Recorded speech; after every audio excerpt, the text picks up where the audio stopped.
Saat pagi, jemaat yang dikasihi Tuhan, saya percaya sepanjang 1 minggu ini tetap ada penyertaan dan pemeliharaan Tuhan, dan puji syukur kita sekali lagi boleh memasuki ibadah pada pagi hari ini. Mari kita bersama-sama mempersiapkan hati untuk beribadah.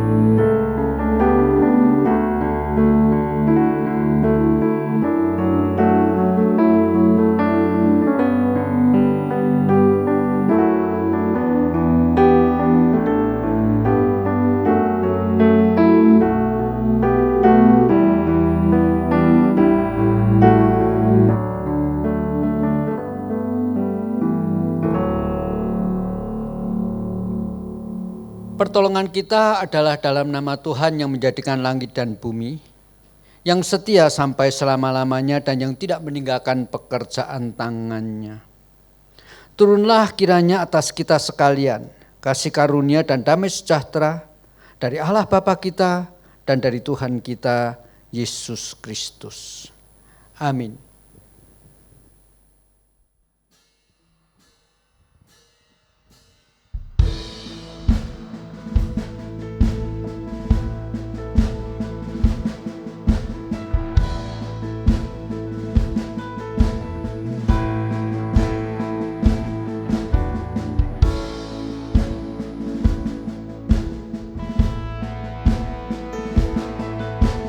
Hormat bagi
Mari kita bersama-sama masuk di dalam doa.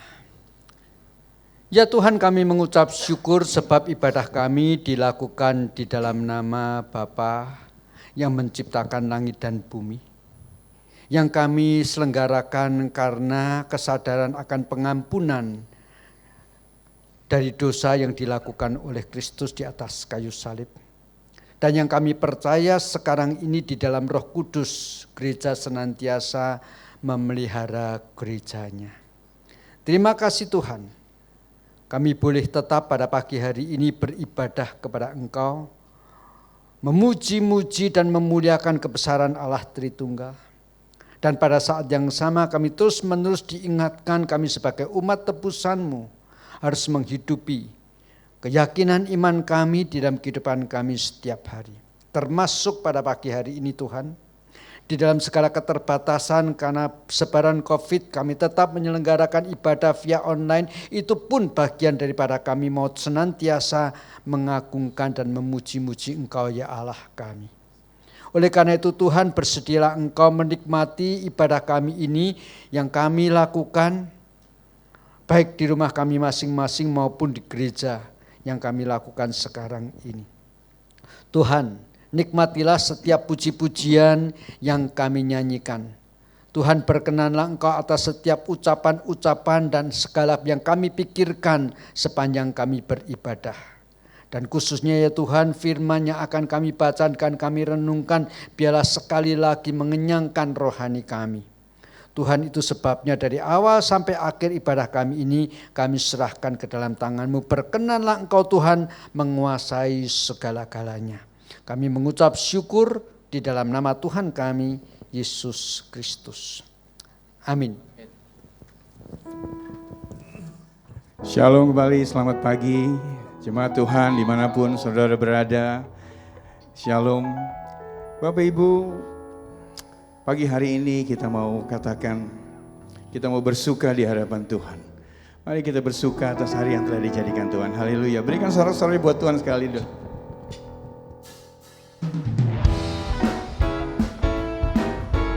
Mari kita bersuka di dalam Tuhan. Apapun kondisi kita, mari kita bersuka.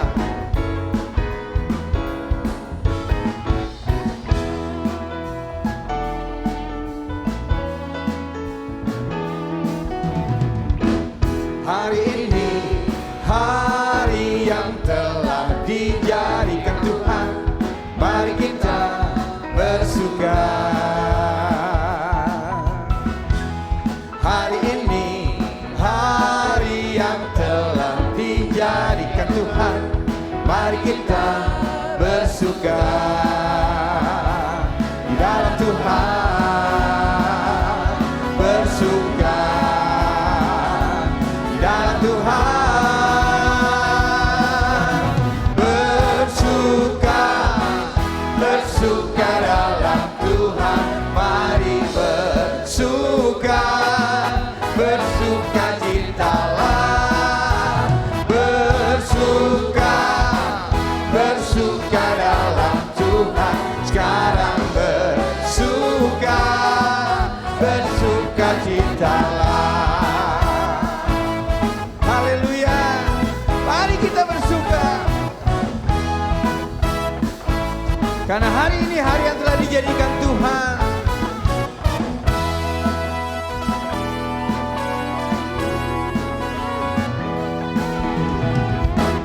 Hari ini hari yang telah dijadikan Tuhan. Mari kita bersuka. Hari ini hari yang telah dijadikan Tuhan. Mari kita bersuka di dalam Tuhan. Bersuka di dalam Tuhan. Bersuka, bersuka dalam Tuhan. Mari bersuka, bersuka citalah. Bersuka, bersuka dalam Tuhan. Sekarang bersuka, bersukacitalah. Bersuka, bersuka dalam Tuhan. Mari bersuka, bersukacitalah. Bersuka, bersuka dalam Tuhan. Sekarang bersuka, bersukacitalah. Bersuka, bersuka dalam Tuhan. Mari bersuka, bersukacitalah. Bersuka, bersuka dalam Tuhan. Sekarang bersuka, bersukacitalah. Sekarang bersuka, sekarang bersuka, sekarang bersuka, bersukacitalah. Oh, haleluya, haleluya, haleluya, haleluya. Saudara-saudara bersukacita di rumah. Amin. Haleluya. Sekali lagi berikan sorak-sorai buat Tuhan. Saudara, di saat-saat seperti ini kita perlu Tuhan.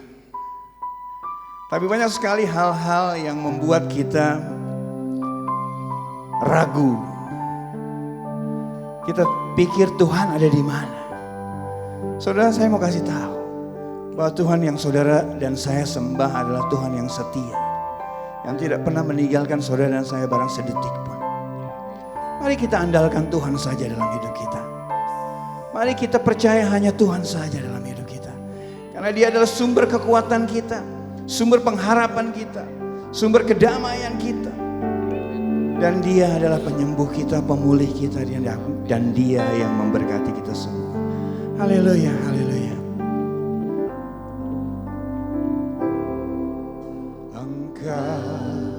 Tuhan yang setia,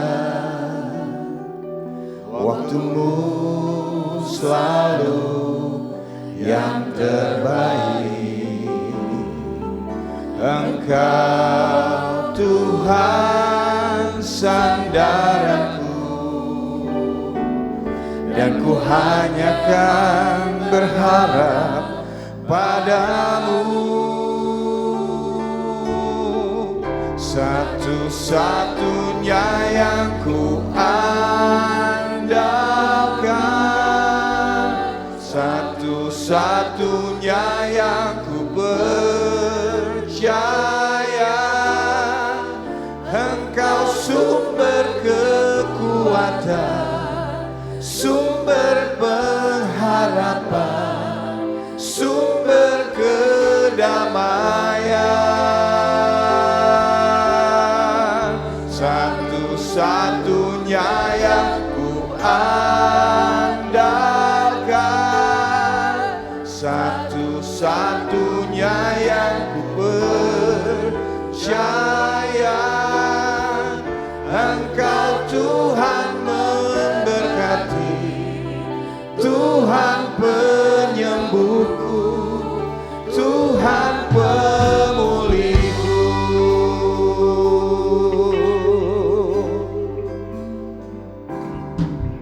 Engkau Tuhan yang setia,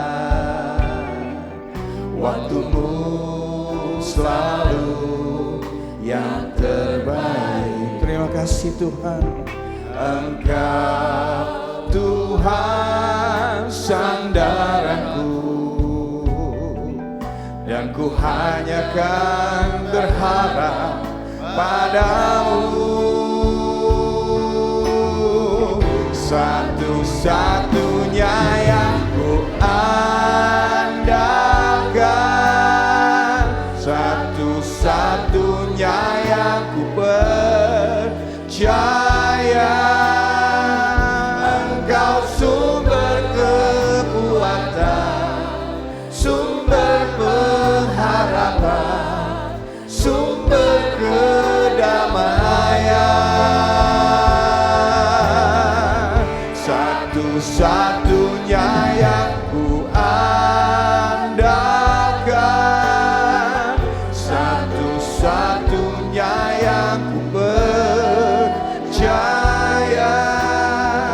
Engkau Tuhan memberkati, Tuhan penyembuhku, Tuhan pemulihku. Satu-satunya yang ku andalkan, satu-satunya yang ku percaya. Engkau sumber kekuatan, sumber pengharapan, sumber kedamaian. Terima kasih Tuhan. Satu-satunya yang ku andalkan, satu-satunya yang ku percaya. Engkau Tuhan memberkati, Tuhan penyembuhku, Tuhan pemulihku. Satu-satunya yang ku andalkan, satu-satunya yang ku percaya. Engkau sumber kekuatan, amin, sumber pengharapan, sumber kedamaian. Satu-satunya yang ku andalkan, satu-satunya yang ku percaya. Engkau Tuhan memberkati, Tuhan penyembuhku, Tuhan pemulihku. Engkau Tuhan memberkati, Tuhan penyembuhku, Tuhan pemulihku. Engkau Tuhan memberkati, Tuhan penyembuhku, Tuhan pemulihku.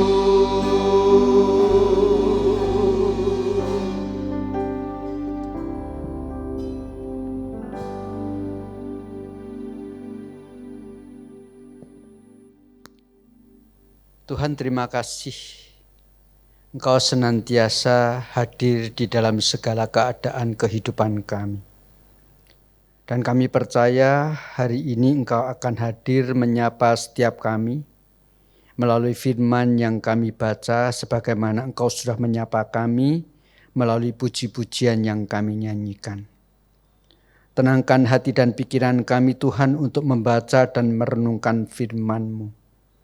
Jadikan kami seperti Maria yang bersimpuh di depan kaki-Mu untuk mendapatkan makanan rohani, bagian yang paling penting di dalam kehidupan kami. Demikian kami memohon dan berdoa di dalam nama Tuhan kami, Yesus Kristus. Amin. Jemaat yang dikasihi Tuhan, pada pagi hari ini kita akan merenungkan satu tema, yaitu bersukacita dalam penderitaan, dan kita ambil dari bagian pasal 4 daripada 1 Petrus, mulai ayat 12 saya akan baca sampai dengan ayat 17. Demikian bunyi firman Tuhan. Saudara-saudara yang kekasih, janganlah kamu heran akan nyala api siksaan yang datang kepadamu sebagai ujian, seolah-olah ada sesuatu yang luar biasa terjadi atas kamu. Sebaliknya bersukacitalah sesuai dengan bagian yang kamu dapat dalam penderitaan Kristus, supaya kamu juga boleh bergembira dan bersukacita pada waktu Ia menyatakan kemuliaannya. Berbahagialah kamu jika kamu dinista karena nama Kristus. Sebab roh kemuliaan yaitu roh Allah ada padamu. Janganlah ada di antara kamu yang harus menderita sebagai pembunuh atau pencuri atau penjahat atau pengacau. Tetapi jika ia menderita sebagai orang Kristen, maka janganlah ia malu. Melainkan hendaklah memuliakan Allah dalam nama Kristus itu. Karena sekarang telah tiba saatnya penghakiman dimulai dan pada rumah Allah sendiri yang harus pertama-tama dihakimi. Dan jika penghakiman itu dimulai pada kita, bagaimanakah kesudahannya dengan mereka yang tidak percaya kepada Injil Allah? Sampai di sini pembacaan firman Tuhan. Jemaat yang dikasih Tuhan, kalau kita masih ingat apa yang kita sudah bahas di minggu yang lalu, dibahas bahwa Kristus adalah batu penjuru. Kristus adalah batu penjuru minimal kalau disimpulkan kembali secara singkat itu mengandung 2 poin. Yang pertama yaitu bahwa keselamatan satu-satunya hanya ada di dalam Kristus. Injil Yohanes dan surat-surat yang lain sangat tegas menjelaskan akan hal ini. Misalnya Tuhan Yesus sendiri mengatakan, akulah jalan, kebenaran dan hidup. Tak seorang pun dapat datang kepada Bapa jikalau tidak melalui aku. Dalam hal ini berarti pohon selamat, sumber keselamatan hanya ada satu di dalam Kristus Yesus. Itu artinya Yesus adalah batu penjuru. Tetapi pengertian yang kedua, Kristus adalah batu penjuru artinya adalah hanya di dalam Kristus Yesus ada pengajaran dan keteladanan hidup yang mutlak benar. Saya bukan mau mengatakan di dalam tokoh-tokoh agama tidak ada yang sesuatu pun yang dapat diteladani, ada pasti.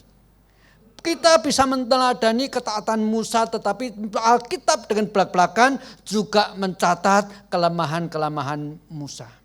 Daud seorang raja yang luar biasa. Ada banyak hal yang kita bisa teladani, tetapi Alkitab juga tidak sungkan-sungkan membuka belak-belakan kelemahan-kelemahan Daud.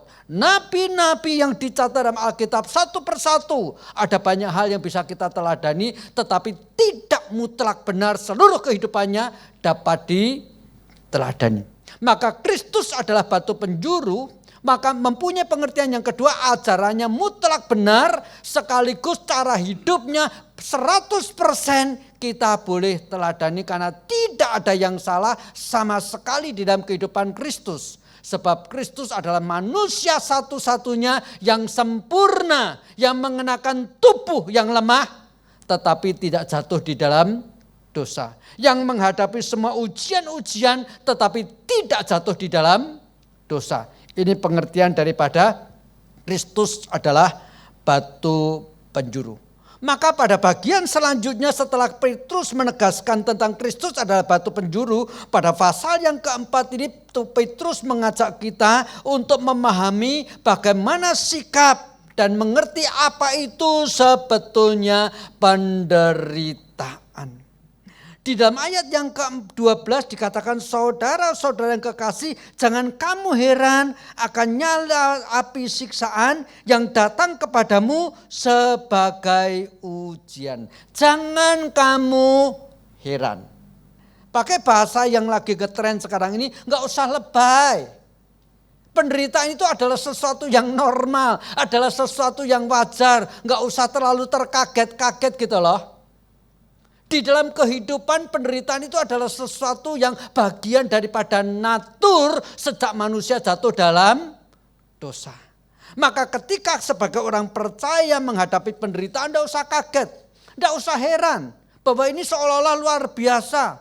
Tidak, justru yang wajar hidup itu selalu ada penderitaan. Itu yang Petrus mau katakan. Maka dalam hal ini tidak usah terlalu merasa heran. Anggap sebagai sesuatu yang wajar. Itu realita daripada sebuah kehidupan. Sejak manusia jatuh di dalam dosa. Ini yang Petrus tekankan terlebih dahulu ketika dia mulai berbicara lagi tentang penderitaan.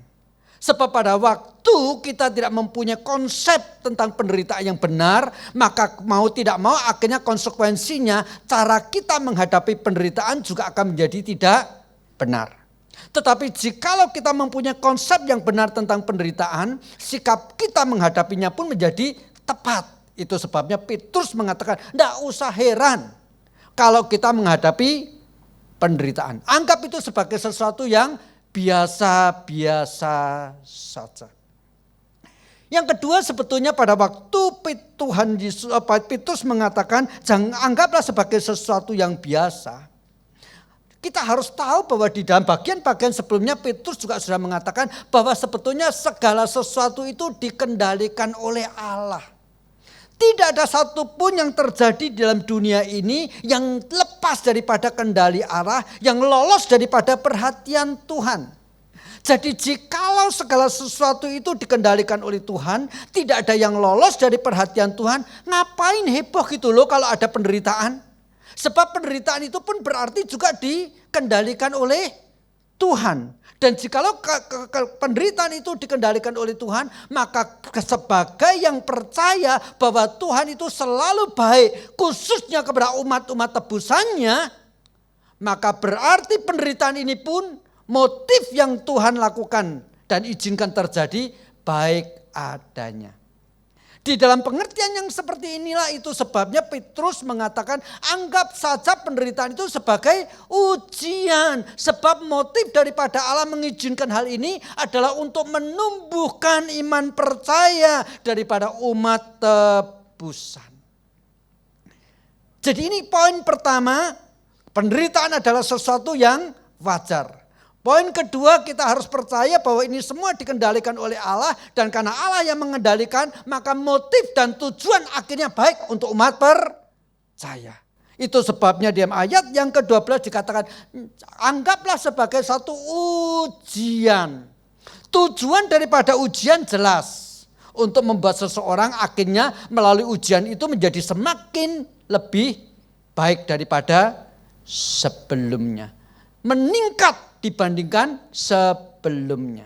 Jadi dalam pengertian ini itu sebabnya dikatakan bersukacitalah ketika mengalami penderitaan. Tetapi bukan hanya itu saja.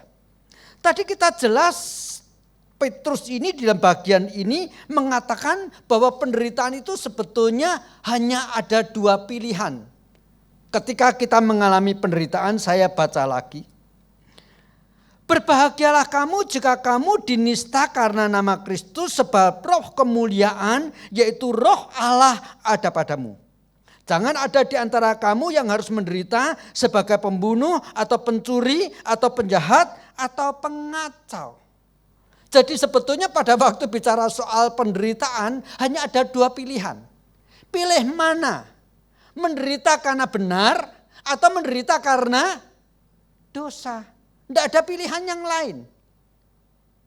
Daripada sama-sama menderita, lebih baik menderita karena kebenaran. Bukan menderita karena dosa. Aneh bukan? Tidak ada pilihan yang lain. Kenapa tidak ada pilihan yang lain? Sebetulnya boleh saya refer kepada poin pertama tadi. Bahwa penderitaan itu adalah bagian daripada natur kehidupan manusia setelah manusia jatuh di dalam dosa. Tidak ada pilihan lain. Jadi tidak ada pilihan karena benar menjadi tidak menderita. Dan juga tidak ada pilihan karena dosa tidak menderita. Kalau karena dosa tidak bisa menderita, semua orang akan milih dosa untuk tidak menderita. Maka Petrus mengatakan pilih mana. Penderitaan itu realita. Tidak bisa ditolak. Hanya penyebabnya dua. Di dalam karena kebenaran atau karena dosa. Itu sebabnya Tuhan Yesus. Di dalam Injil Matius pasal 11 bukan mengatakan aku datang untuk supaya engkau tidak menderita. Tetapi Kristus datang supaya orang yang menderita mendapatkan kelegaan dan kekuatan di dalam Dia. Ada baiknya ayat ini saya baca di dalam Injil Matius pasal 11 ayat 12 Tuhan Yesus berkata demikian. Marilah kepadaku semua yang letih lesu dan berbeban berat. Aku akan memberikan kepadamu kelegaan, pikullah kuk yang ku pasang. Dan belajarlah daripadaku karena aku lemah lembut dan rendah hati dan jiwamu akan mendapat ketenangan. Tuhan Yesus bukan berkata, aku datang supaya engkau tidak mengalami penderitaan, supaya engkau tidak mempunyai beban. Tidak. Tetapi Tuhan memberikan kelegaan dan beban itu tetap ada. Tetapi beban yang sekarang digantikan oleh Tuhan. Bukan lagi beban karena dosa, tetapi beban karena kebenaran. Kalau kita kebandingkan apa yang dikatakan Tuhan Yesus dalam Injil Matius pasal 11 ini dengan apa yang dikatakan oleh Rasul Petrus.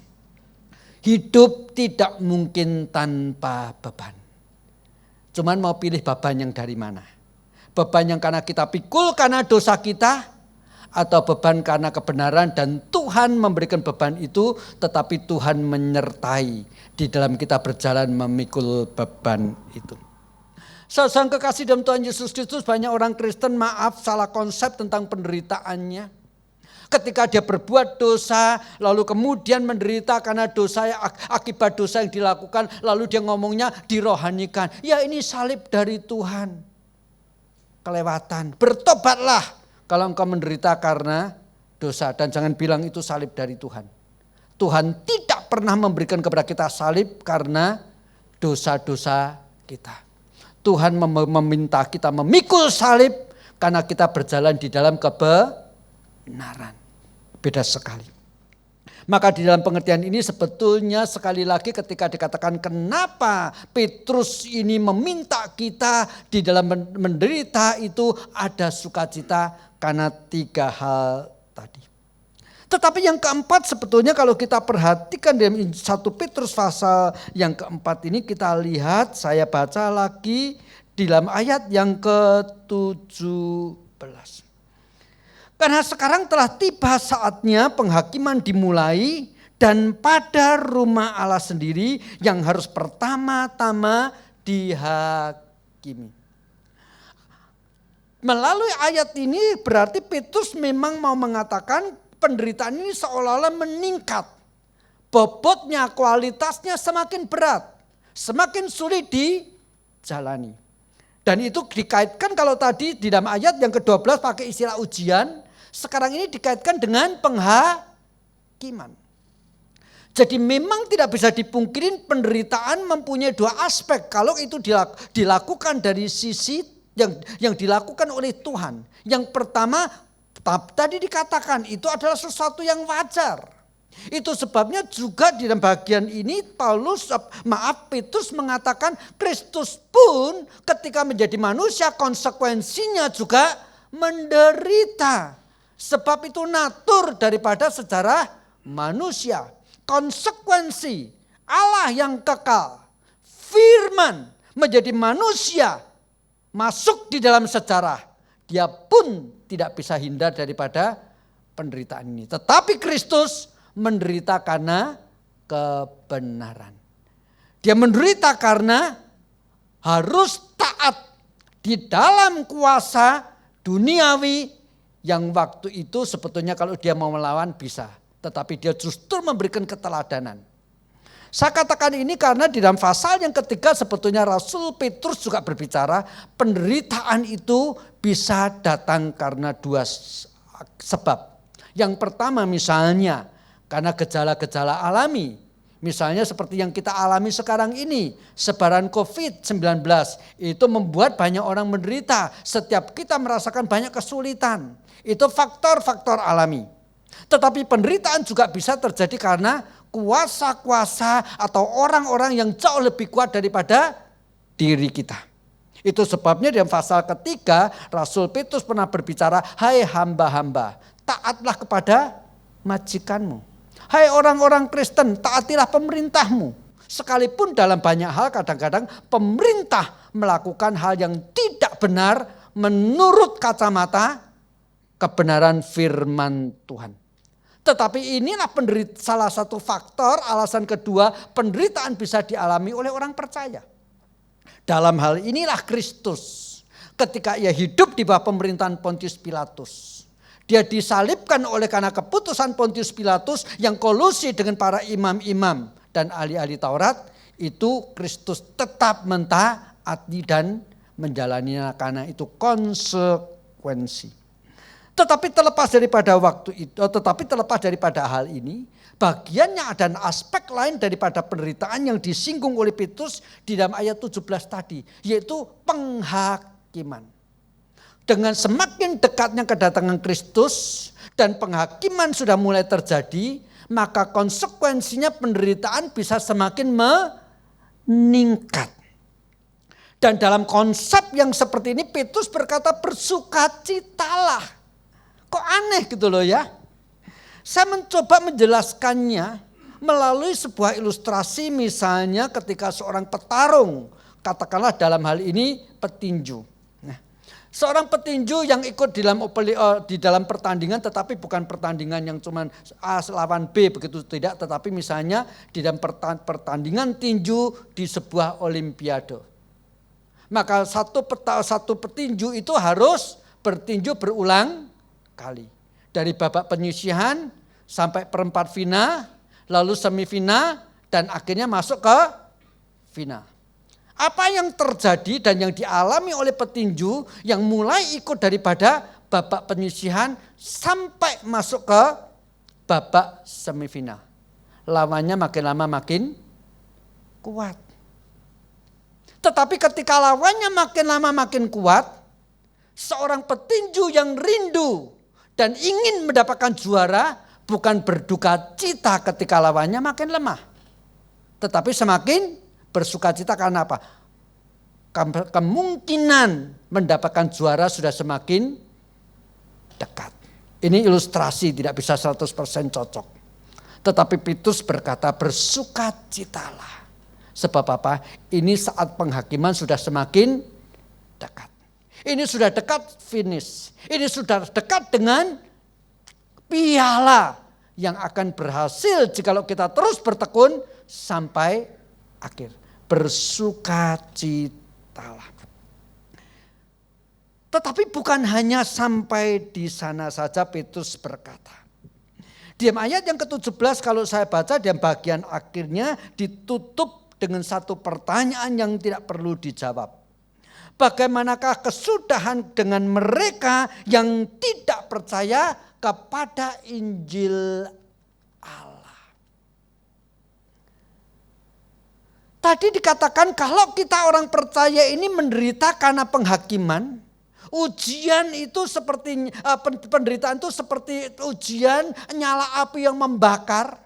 Kalau kita saja sulit menjalaninya, kalau kita saja merasa dalam banyak hal harus bersandar pada sukacita dan terus memberi indoktrinasi pikiran sendiri untuk bersukacita karena ini sesuai dengan kehendak Allah.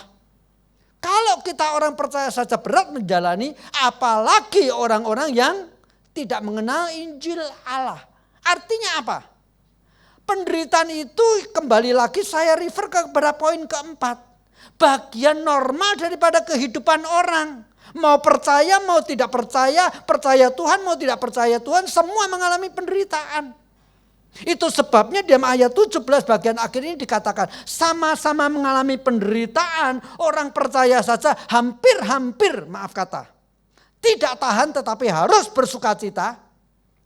Apalagi mereka yang tidak mengenal Allah. Pasti lebih berat.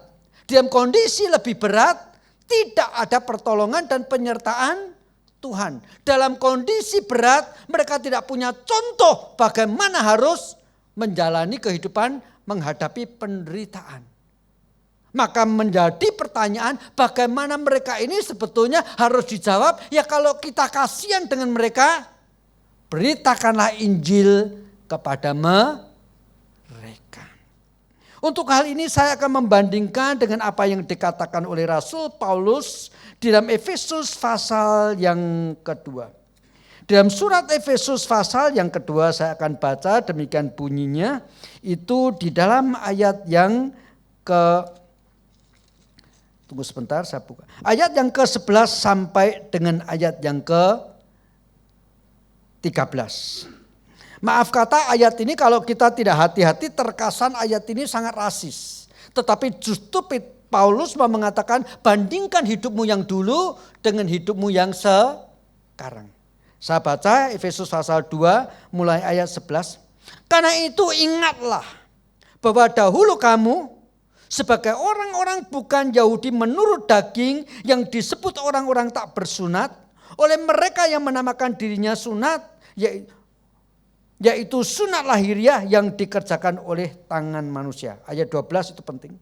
Pada waktu itu kamu tanpa Kristus, tidak termasuk kewargaan Israel, tidak mendapat bagian dalam ketentuan-ketentuan yang dijanjikan, tanpa pengharapan dan tanpa Allah di dalam dunia. Tetapi sekarang di dalam Kristus Yesus, kamu yang dahulu jauh sudah menjadi dekat oleh darah Kristus. Rasul Paulus mengingatkan, hai orang-orang Efesus, ingat dulu tuh kamu oleh orang-orang Yahudi yang bersunat dianggap orang kafir. Sebagai orang-orang kafir tidak masuk dalam bagian yang dijanjikan untuk umat Israel. Yaitu apa? Kekekalan. Tidak mendapatkan bagian yang mulia di dalam kekekalan. Tetapi bukan hanya itu tok, kemudian dikatakan bukan hanya itu saja, tetapi dikatakan dalam dunia ini tanpa pengharapan, tanpa Allah di dalam dunia. Baik orang Kristen, baik orang non-Kristen, sama-sama mengalami kesulitan, sama-sama mengalami penderitaan, sama-sama menghadapi tantangan, mengalami pergumulan. Tetapi ada satu perbedaan yang hakiki walaupun ada kesamaannya. Yang satu punya pengharapan hidup kekal. Artinya apa? Tahu memang hidup di dunia yang sementara ini bukan tujuan akhirnya. Semua yang ada di dalam dunia ini adalah sesuatu yang fana, yang hari ini dibangga-banggakan menjadi milik kita, tetapi bisa hilang setiap saat. Itu yang pernah dialami oleh mereka ketika mereka masih tinggal di kota Roma. Yaitu yang saya maksud dengan mereka adalah penerima pertama daripada surat 1 Petrus. Mereka diingatkan memang yang terakhir, yang utama tujuannya bukan di dalam dunia ini. Dan celakanya sudah bukan tujuan ini, bukan dunia ini tujuan akhir. Di dalam dunia yang bukan tujuan akhir ada penderitaan. Tetapi dalam penderitaan yang dialami tidak ada kekuatan dan pendampingan. Dibedakan dengan orang-orang percaya. Benar, di dalam dunia yang bukan tujuan akhir ada kesulitan, tetapi ada pendampingan. Ada pengharapan. Maka itu sebabnya tadi kembali kepada 1 Petrus dikatakan, jikalau di dalam dunia ini kita orang percaya mengalami kesulitan dan penderitaan, ada pertolongan Tuhan, ada keteladanan yang ditinggalkan oleh Kristus supaya kita tahu bagaimana menghadapi kesulitan ini, supaya kita bisa tetap mendapatkan sukacita dalam penderitaan ini. Bagaimana dengan mereka juga mengalami penderitaan tanpa pengharapan, tidak ada keteladanan, bahkan kemudian tidak menerima hidup yang kekal. Betapa kasihan kehidupan mereka. Maka walaupun ini sebuah bentuk pertanyaan, saya percaya di dalam diri Petrus ada satu penegasan. Kalau begitu, mari atas dasar setiap orang mengalami penderitaan, kabarkanlah Injil. Supaya mereka yang sekarang ini dalam penderitaan tidak mempunyai pengharapan, yang tidak mempunyai bagian dalam hidup yang kekal, mendapatkan karena kemurahan dan pengampunan serta keselamatan dalam Kristus Yesus yang merupakan batu penjuru tadi. Sosok inilah yang dikatakan oleh Rasul Petrus di dalam bagian bagaimana kita sebagai orang percaya hidup di dalam dunia ini bersukacita ketika menghadapi banyak tantangan dan penderitaan. Saya percaya apa yang disampaikan oleh Rasul Petrus ini sangat aplikatif dan relevan dengan kehidupan kita selama beberapa bulan terakhir ini. Apakah selama ini setelah sebaran COVID-19 terus-menerus pergumulan kita hanya bertanya tentang diri kita, Tuhan sampai kapan, sampai kapan, sampai kapan saya mengalami ini semua? Jikalau kita hanya berhenti sampai di sana, berarti kita belum menangkap kenapa penderitaan Tuhan izinkan terjadi pada sekarang ini. Minimal bukan saja menolong kita untuk bersuka cita, untuk menolong kita lebih bersandar kepada Tuhan, mengingatkan kita untuk mereka yang mengalami penderitaan tetapi belum mempunyai Injil keselamatan seperti yang kita punya. Itu sebabnya mari kita jangan cuma berhenti, Tuhan tolong aku. Tuhan kau beri kekuatan kepadaku, jangan hanya berhenti sampai kepada diri kita, tetapi kita mulai mengingat banyak orang di sekitar kita juga mengalami penderitaan yang sama, tetapi tanpa Allah, tanpa pengharapan. Dan kepada siapa dan siapakah yang harus memberitakan Injil itu, jikalau bukan kita semua. Bersukacitalah dalam penderitaan, pakai semua kesempatan dalam penderitaan untuk memuliakan Allah dengan memberitakan Injil Tuhan. Kiranya firman Allah menguatkan setiap kita, bahkan memotivasi kita untuk lebih setia mengabarkan Injil Tuhan dalam segala keadaan. Mari kita bersama-sama masuk di dalam doa. Tuhan, kami sadar kami sebagai anak-anak-Mu yang sudah Kau tebus bukan dengan emas, bukan dengan perak, tetapi dengan darah yang sangat mahal. Semata-mata bukan dimaksudkan di dalam dunia ini kami tidak lagi mengalami penderitaan. Karena itu bukan natur daripada sebuah kehidupan anak-anak manusia. Termasuk bukan natur daripada kehidupan umat percaya. Sebagai konsekuensi kami hidup di dalam dunia ini, hidup memang penuh dengan penderitaan, tantangan yang bisa muncul dari berbagai aspek yang sangat kompleks. Baik itu karena kami menjalankan kebenaran, terlebih lagi karena kami hidup di dalam kuasa gelap dan dosa. Itu sebabnya ya Tuhan, kami mengucap syukur kami diingatkan melalui firman pada pagi hari ini. Kristus datang ke dalam dunia, bukan untuk mengangkat penderitaan dunia di dalam kehidupan yang sementara dan sekarang ini. Tetapi Kristus datang untuk memberikan kepada kami pengharapan di dalam hidup yang akan datang, yang nanti akan kami masuki melintasi pintu kematian. Tuhan, terima kasih.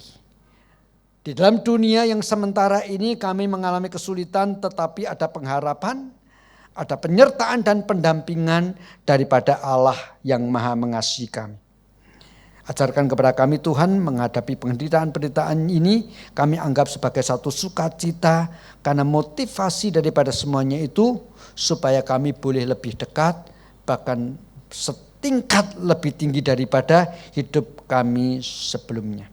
Ajarkanlah kepada kami Tuhan, hidup di dalam ketekunan menghadapi semua yang kami alami sekarang ini seolah-olah seperti seorang yang sebentar lagi akan mendapatkan piala kejuaraan.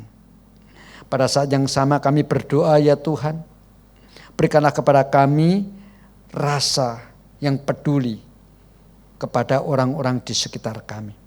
Mereka mengalami kesulitan yang sama, tetapi belum mendapatkan pengharapan dan pendampingan sama seperti kami. Kepada mereka lah kami harus memberitakan Injil. Tolong kami Tuhan, supaya kami punya hikmat bijaksana menyampaikan Injil Tuhan kepada mereka semua. Dalam nama Kristus Yesus kami berdoa. Amin. Mari jemaat yang dikasihi Tuhan, bersama-sama dengan segenap umat percaya sepanjang zaman dalam segala keadaan dan tempat, kita mengikrarkan pengakuan iman rasuli yang berbunyi seperti ini. Aku percaya kepada Allah, Bapa yang Maha Kuasa, Khalik langit dan bumi, dan kepada Yesus Kristus anaknya yang tunggal Tuhan kita, yang dikandung daripada Roh Kudus, lahir dari anak darah Maria, yang menderita di bawah pemerintahan Pontius Pilatus, disalibkan, mati dan dikuburkan, turun ke dalam kerajaan maut. Pada hari yang ketiga, bangkit pula dari antara orang mati, naik ke surga, duduk di sebelah kanan Allah, Bapa yang Maha Kuasa, dan akan datang dari sana untuk menghakimi orang yang hidup dan yang mati. Aku percaya kepada Roh Kudus, gereja yang kudus dan am, persekutuan orang kudus, pengampunan dosa, kebangkitan daging, dan hidup yang kekal. Amin.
Kita bersama-sama masuk di dalam doa. Tuhan, sekali lagi kami datang dan berdoa kepadamu.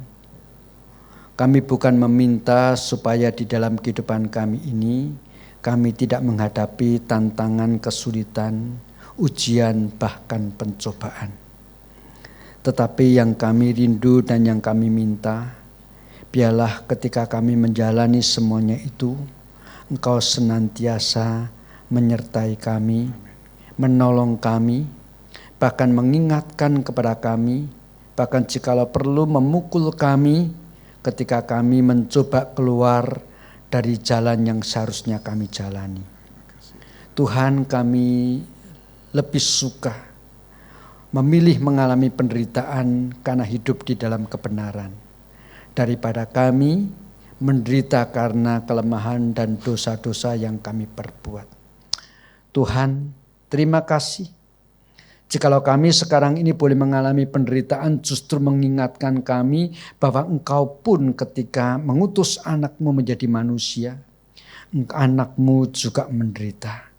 Dan itu meninggalkan kepada kami keteladanan, menguatkan kami untuk meneruskan langkah-langkah kami, sama seperti anakmu mengakhiri jalan hidupnya sebagai anak manusia, dengan mati dan mengkorban dirinya di atas kayu salib demi kebenaran yang ia jalani. Terima kasih Tuhan untuk semua yang Kau tinggalkan. Kami bersuka cita bahwa kami percaya semua yang kami alami menjadi bagian yang Kau maksudkan untuk mendatangkan kebaikan bagi setiap kami. Itu sebabnya kami tidak meminta, kami tidak mengalami kesulitan. Tetapi kami meminta biarlah kesulitan demi kesulitan menghantar kami ke tempat yang lebih tinggi. Menghantar kami lebih dekat kepadamu.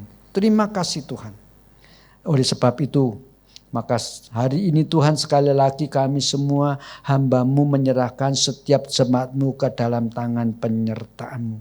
Kami percaya setiap masing-masing mengalami kesulitan dengan bobot yang berbeda-beda. Tetapi kami percaya Engkau tahu persis kekuatan setiap kami. Maka Engkau tidak pernah memberikan kepada kami pencobaan ataupun ujian yang melampaui kekuatan kami. Sehingga sebetulnya terlebih lagi ketika ada pendampingan daripada-Mu ya Tuhan, tidak ada alasan bagi kami jatuh di dalam pencobaan dan gagal di dalam ujian yang kami hadapi. Terima kasih Tuhan. Itu sebabnya sambil menyerahkan seluruh jemaat kami yang ada di rumah masing-masing ke dalam pemeliharaan tangan-Mu, pada saat yang sama sekarang ini kami memanggil nama Kristus yang mengajar kami berdoa demikian. Bapa kami yang di surga, dikuduskanlah nama-Mu, datanglah kerajaan-Mu, jadilah kehendak-Mu di bumi seperti di surga. Berikanlah kami pada hari ini makanan kami yang secukupnya, dan ampunilah kami akan kesalahan kami, seperti kami juga mengampuni orang yang bersalah kepada kami. Dan janganlah membawa kami ke dalam pencobaan, tetapi lepaskanlah kami daripada yang jahat. Karena Engkau-lah yang punya kerajaan dan kuasa dan kemuliaan sampai selama-lamanya. Amin. Bagi Bapa, Anak dan Roh, puji, hormat dan mulia, dulu sekarang tak berubah, hingga selama-lamanya.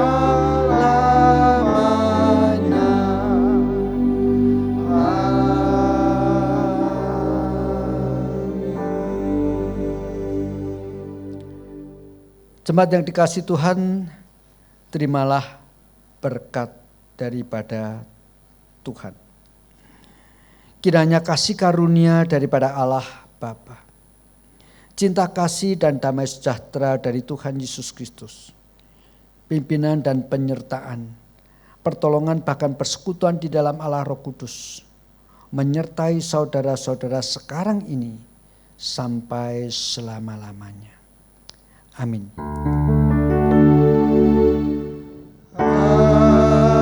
Amin.